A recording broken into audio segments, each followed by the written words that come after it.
Sebanyak 1.000 orang warga binaan dan petugas lapas kelas 2B Warung Kiara Kabupaten Sukabumi melakukan pencoblosan di tempat TPS khusus Lapas Warung Kiara Rabu 14 Februari 2024. Dalam pelaksanaan pemilu di Lapas Warung Kiara juga mendapatkan pemantauan dari Forkopimda Kabupaten Sukabumi. Menurut Kalapas kelas 2B Warung Kiara, Irfan mengatakan warga binaan dan juga petugas bisa melaksanakan hak pilihnya di tempat TPS khusus di lapas dan seluruh warga binaan yang berbeda domisili seluruhnya bisa terlayani.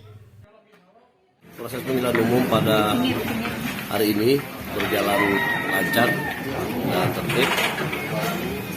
Warga binaan melaksanakan hak pilihnya sesuai dengan ketentuan yang berlaku.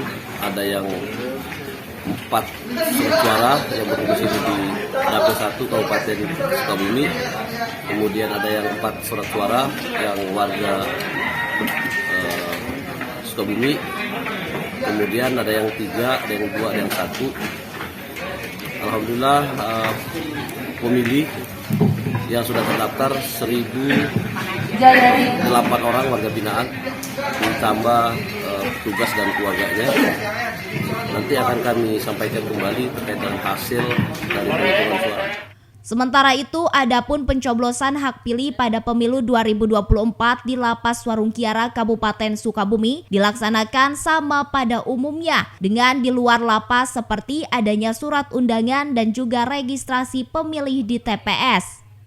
Dari Kabupaten Sukabumi, Muhammad Ujang Heriaman melaporkan.